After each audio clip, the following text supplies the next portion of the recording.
Alrighty, we are back. I'm joined by Baxter. I'm joined by Campo. We're here for one fin and one fin only. Arsenal versus Man City post-game reaction. Arsenal 1, Manchester City 2.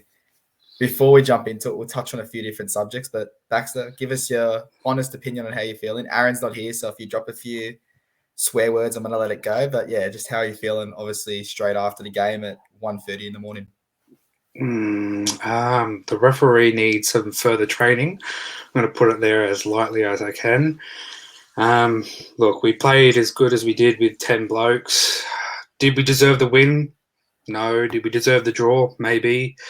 Good. Shout out to Man City for taking the win. Unlucky there, boys. All right, well, obviously, we'll jump into it. Baxter and Campo. I'll go to Campo first. Obviously, you saw the lineups while we were actually away from the game. We weren't watching the game to start with, but you saw the lineups, Campo. What were your thoughts on that? And then we'll let you jump in after, Baxter. City's lineup I thought was a bit weird. Playing RK at left back when you have Kyle Walker that's fit. Cancelo at left back controls both edges a lot better than I thought RK would do. Stock standard from Arsenal. They're playing the same 11 every week now. But just City, I still think that Pep will let up top. Jesus is not good enough for that team, in my opinion. And you got to be playing Grealish, in my opinion. You have to be playing Grealish week in, week out. All right, Baxter, what were your thoughts? We'll start with obviously the Man City lineup, and then we'll get your touch on the Arsenal lineup. Do you agree with Campo? Do you think Grealish needs to be there, or what are your thoughts? Yeah, I do agree with Campo. It was weird seeing Ake there at left back or right back, as whatever they want to call it. They did say Kyle Walker pulled out due to some illness, a couple of days ago. So that's why he wasn't in the starting squad. So, Saka getting the better of Ake in the first half. I thought maybe they would have switched it up at half time, but luckily they didn't, and he cleared that goal for City. Same for Arsenal. We come out with a strong starting 11. There's nothing more you could have asked for from what you saw from the 45 minutes there. So obviously your lineup for Arsenal, obviously you had Ramsdale, Tomiyasu, White, Gabriel, Tierney, Partey, Xhaka, Saka, Odegaard, Martinelli, and Lacazette. Were there any changes that you would have wanted to see with that lineup, or were you happy with how they went forward? No. This was a good starting lineup. Obviously, coming up against City, you need a little bit of experience in the midfield. That's why we're going for Xhaka, not there's somebody little youngster in the midfield, the Conga, So we just needed that little bit of oomph in the middle, and it showed in the first 45 minutes. We took it to him. I think I was listening to your pod, and you said, Tony, you don't see us turning up after the 15-minute mark, and 45 minutes we were on top of them, and we came into the half, and I thought, yeah, this is great. This is what we want to see. Did the boys get a big head? I think so. Going into the halftime and coming out, We'll jump into it. We'll break down the action. We're here. We'll try and make it nice and sweet so that people can watch it. We'll start with the penalty shout for Arsenal. Baxter, I know what Campo's thoughts are, but what were your thoughts on that penalty shout? Did you think it should have gone to VAR? Well, it did, but do you think you should have gone and had a look at it? Or did you agree with, obviously, our fellow Australian Gillette in that VAR box? We've seen the West Ham pen last weekend, and you and I were talking about it off today, and we were like, it's a 50-50. I can see why it was a pen. I can see why it wasn't penalty. What shouldn't have been a penalty. This one was the same. Look, it's one of those things. Like if it's at the time, I was like, yeah, it should have been pen. Looking at it further, I was like, it's 50-50. It's sort of how you interpret the rules. It's a bit of consistency there from VAR. Just play on. Like it was in the first 5 minutes. Like let it go. And Campo, obviously, I already know your thoughts on the penalty. Was it a penalty? Was it not a penalty? Yes, no for Arsenal? I just think Edison just gets there first. He gets there by a toe first, and I think that's the only reason it's not a penalty. Yeah, and I completely agree. Like I said, me and Baxter, we were speaking earlier today. We were talking about that West Ham penalty. We saw different opinions on why it should be given a penalty. Well, I was adamant that it wasn't, but it's another thing we've seen today. And until we can try and fine tune where, I don't know if you do it like the NBA where someone away makes that call and there's someone doing every single game, which is almost impossible, but we're going to continue to have these VAR issues. So we'll move on to what can be the good part for Arsenal of this podcast. Saka's goal, brilliant ball by Tierney. Baxter, how were you feeling when that goal went in? Deserved? Undeserved? I think you were dominating, but yeah. Yeah, I think it was deserved. Obviously, with the fight we took to City, obviously we're on top of their midfield. Cancelo, he was getting out-muscled by Martinelli out there on the right-hand side for City. It was good 45 minutes from the boys, and that's what you need. That's what you need from a team to come up against the champions, no matter who they are. As I said, going in the half, it's the first time we went in to the break leading since like 2015, I heard, and I was just like, wow, like this is amazing. Let's just keep going. And we'll get into the second half here. Yeah, obviously, like you said, obviously the first time in a while you've gone ahead against City. It's also only the second goal they've conceded in the first half this year. So they have been on form. But Campo, what were your thoughts on the goal? Obviously deserved as far as you could see that first 30 minutes. I was shocked Arsenal actually came out and took it to a big boy. Usually they sit back and they just get peppered the entire game. But they took it to City. They dominated City for that first 45. And they should have been 2-0 up. But, you'll take a 1-0 against City at any time, but they should have kicked on from that first half performance. Yeah, I mean, I completely agree. Obviously, I did say on the pod, like Baxter said, that I thought it'd be 15, 20 minutes. It was 45 minutes. We'll move on into that, obviously, the second half. But before we do, we say Arsenal dominated, but when you look at the possession from that first half alone, City still had 68% possession. Yes, Arsenal had 2 shots on target, but it was only 5 shots to 4 in total. So I think Arsenal had the better attacking opportunities, but I think as a whole, they just hit Man City on the counter when they pressed them. So we'll move into the second half.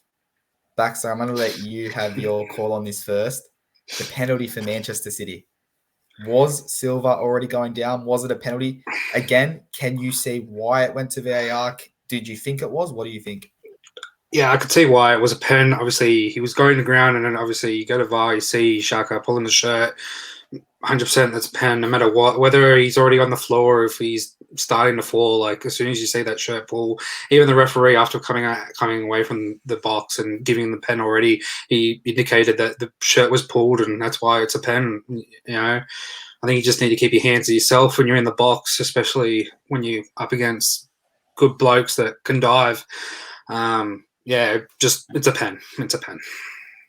Now, I'll go to you, Campo, for this one. Do you think there's a bit of, like Baxter just said, hands on the box, touching someone? Didn't you think there's a bit of inconsistency? Because almost every corner we see the exact same thing. We see players go down, yet those aren't going to VAR. So is it they're going to give a penalty if it's a one-on-one, or do you just think it's refs are too scared to give penalties if there's heaps of players in the box? It's just been like an unwritten rule. If you can grab each other on corners for some reason, and if you try and stamp that out of the game, there's going to be 1,000 penalties every game. But again, you can't. The annoying thing, if I'm an Arsenal fan, is that Xhaka had cover behind him. For some reason, he stuck his leg out and he's tried to grab him. It's a brain snap from Xhaka, and it is a penalty.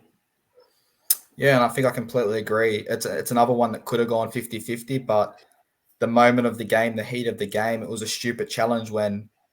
If I'm backing a keeper at the moment in the Premier League, I'm backing Ramsdale to probably make that save. So we'll move on to obviously another big talking point in this game before we get to the biggest one, because we'll leave that in a second, Baxter. But obviously the Ake clearance, the Martinelli miss. Did you think it was 2-1? Did you think that you had the lead back? I just had flashbacks to when Liverpool almost won the game at Anfield against City. And that goal line clearance there. So I was like, oh my God, it's going. And then I was like, it's just our luck, eh? It's just the luck of the draw. Good on Ake for recovering for that clearance. And the second part to it, the Martinelli miss, did you think you were up to Look, you've been a striker before. You got the lights, the glamour, everything. You just got to put your foot through it, and if it goes wide, you go, oh, well, I had a shot. But Unlucky, Campo. but Campo, It's the does miss that of the rival- season. There it is. There it is. That's what I was going to ask. Is that worse than Salah's last week? Yes, it is. 2022. I think that is the defining factor of the game right there. If Martinelli scores that, Gabriel's still on the pitch. He gets a red card from that goal kick. So We're talking obviously about Gabriel. I've got no issues. I thought it was brilliant. He should have finished that, but like Baxter said, we've all been in that position and scruffed our lines. The best players in the world have done it, but we'll pop it back on the screen. I'm sorry, Baxter, for doing this, but the moment that arguably changed the game and got that result in Man City's favour, the red card, the absolute brain snap, the second yellow. I think it should have been a straight red. It should have been a straight red. When I first saw it, I thought, okay, yellow card, second, he's gone because he's blocked the path. But when you actually watch the replay back, he puts his hands up and brings him down. Like, it's an absolute brain snap. He had players next to him. He was 50 meters from goal. What were your thoughts, Baxter? Going through your head when you watched that live? I thought he was applying for the WWE here. So I was just like, man, you've just received a yellow for some weird-ass rule that I don't even know. Like, I was talking to Campo, and I was like, oh, man, like, I don't think it should be a rule for scuffing up the penalty spot where he received a yellow.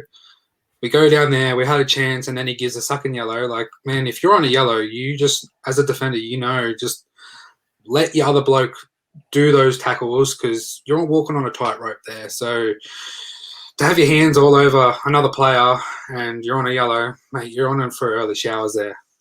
But arguably 50 meters from goal, was it even needed to be a challenge, whether it was someone else? I don't think it should have been like, just let him play. Like, you're on the yellow, let him have the ball. Like, you can do otherwise. You can do something else somewhere else. You got to back your player. You got to back the players in defence here. So, like, Gabriel, he's got to trust White. He's got to trust Tomiyasu and Tini there to cover for him. If it does bounce and go over his head. So, don't let him turn. Like, you don't let him turn. If he does, just let him go. You're on the yellow. You're just fresh on the yellow. This is the same thing as Raul Jimenez. He gets a yellow, brain snap, receives another yellow. I'm just glad it's not Xhaka this time. I mean, I completely agree with you. Obviously, like you said, it's a rule that probably shouldn't be a penalty, stepping on the penalty spot. But I think we've seen in the past that when players do that, it's quite consistent that you're trying to delay the game, you're trying to get in the player's head, and most of the time it is given a yellow card. So, Campo, thoughts on the red card, pure stupidity. Did you think the first one was a yellow? What were your thoughts? Yeah, because they're trying to scuff up the penalty mark. So when you're making a run-up, you slide under the ball and sky it. It's trying to damage that penalty spot to disadvantage the attacker. So it's a clear yellow every single day of the week for anyone that does it. And the RK out of nowhere, what were your thoughts on that? Brain snap. Just considering he's been one of their best defenders, absolute brain snap. All right. Well, I mean, it's hard to say, but that did obviously, in the end, cost you the game. You had to make a few substitutions where your players were playing well, but we'll move into it. Obviously, late in the game, 93rd minute, Rodri pops up with the winner. And for me, if City are crowned champions, you're going to look at two massive calls here. You're going to look at, obviously, the goal line clearance by Ake, which you brought up before. It has happened in the past. They won the league off it. And you're going to look at the games where they did win the games late, like this one in the 93rd minute. So I don't support him. Camper doesn't support him. He was cheering. He's a Spurs fan. He hates you guys. But what was going through your head when that goal goes in? I know when I watch United, my heart would have been going 200 miles per hour. I probably would have almost had a heart attack. So give us your feeling on, obviously, City. Brilliant. They got it. But, yeah, what are your thoughts? Look, we played as good with 10 blokes on the park as we did with the full squad. Obviously, we didn't have that quiet last bit venom to create more chances, but we pushed it to them. We showed that we can play now. We can go toe to toe with these big boys, and it just we sort of backed off a little bit. I think we backed off too early. About the 85th minute mark, we sort of started playing for that draw, and even I'm going just hold out. And then I seen the 6 minute extra time go up, and I'm like, oh, it's Fergie time all over again, and just pinball in the box. Rodri scores. You got to be there to score him, and yeah, I think as you said, you look back and you go, well, hey, we got 3 points there. Luckily, that's why they're champions, and that's why they're paid the big bucks to score those goals. Just my heart sank. I just was, yeah, I'm lost for words at the moment. Just obviously, Campo, is it a goal of champions? Is that what champions do? They pinch the goals late, no matter how bad they play a first half. We have friends, obviously, Borgie, saying they got bailed out, but is that what champions do? They get results. It's elite mentality. They believe they can win any game at any point of the game. It could be 95th minute. They would have scored that goal to win. They always believe that, and that's what champions are made of. Yeah, I mean, I completely agree. Now, obviously, the only thing I want to get your thoughts on, Baxter, Campo's already said it. Obviously, Grealish, big money move, came in. You need a goal away at Arsenal. Where is he? Why is he not on the pitch? Why are you not putting him on? Like, I get you've got Sterling, but you started a game with Gabriel Jesus, who, as Campo said, was quite poor. Is Grealish not signed to win games like this, to score goals like this? So it's a really odd one. You spend £100 million on a player for what, a rotation squad player? Like, I know that they're sort of a bit light in the midfield in depth. So it's really weird. You sort of sign him and then you leave him on the bench for a lot of the games. Now, if I'm Jack Grealish, do I sort of look back and go, should I be playing back at Aston Villa? Should I have signed for City? Should I stayed and been under Stevie G, playing every game? It's up to him, really. Obviously, he's not getting picked for some odd reason. If you're consistently doing it well at training, you're going to get given a spot. So there's obviously something underlining there that he's not doing something right, and that's why he's on the bench. That's for Pep and the City boys to figure it out and sort out themselves. But yeah, it's a really odd one. Yeah, obviously Campo, another thing, a big talking point. We spoke about it on the pod. Pep was one of those big players. He said, "Oh, we've got the AFCON coming up. We've got COVID. We want 5 subs." And again, he's only used 1 sub today. So he's a coach. Is it that they've got some players out? I know they're missing Stones, they're missing Delap. They're not really missing much else. Is it that he doesn't have faith in the players off the pitch, or the players on the pitch that good that he's struggling to see where he can make that difference? I just think they're lacking that striker, because if you don't play Jesus, you play Grealish up top, and he's not a. You could play Sterling up top. You could play what's his name, Grealish on the left wing, and play Sterling up top, and you've got exactly what they're happy with. I still think you miss out when you have Sterling up top. What I think they're missing is Ferran Torres. They let him go. Yeah. He was killing it for him up top, and I think they've just really missed it when selling him, because he was scoring for fun. And now that's left a hole up top, in my opinion. And I think they do need a striker in January. Yeah, I mean, obviously it will be an interesting one. We are in that January transfer window, so if anything does break, we will obviously bring it live to either on a pod or we'll pop it up. But Baxter, I'm going to give you last fin. Do you have any closing comments? Obviously, we look at the Premier League table at the moment, and you have City obviously sitting nice and steady, clear on 53 points. They have an 11-point gap on Chelsea. Chelsea does have a game in hand. And they have a 12-point gap on Liverpool, who have 2 games in hand, but they also go battle tomorrow. So one of those teams, if not both, are dropping points. So I'll ask you 2 questions, Baxter. What are your thoughts on Arsenal from here? And who do you think takes that result tomorrow between Arsenal and Chelsea? Chelsea and Liverpool. I'll answer the second one. I think it's Liverpool. Chelsea look in dire straits at the moment. But do Chelsea get up because it's Liverpool? We'll never know. Obviously, before I let you finish that, also Klopp is out due to COVID. So Klopp will not be on the sideline, who is usually a massive lift, especially when they play away. Okay. So do you want to change your answer? Do you want to keep your answer? I'm going to sit on the fence to say a 1-1 draw. Poole take the early lead, and Chelsea find a way to equalise, maybe a Lukaku equaliser there. But Arsenal, I don't know. I think 4th is pretty pretty sold for us. Sorry, Tottenham. Well, it's pretty scary now. Obviously, you did drop points. You are on 35 points.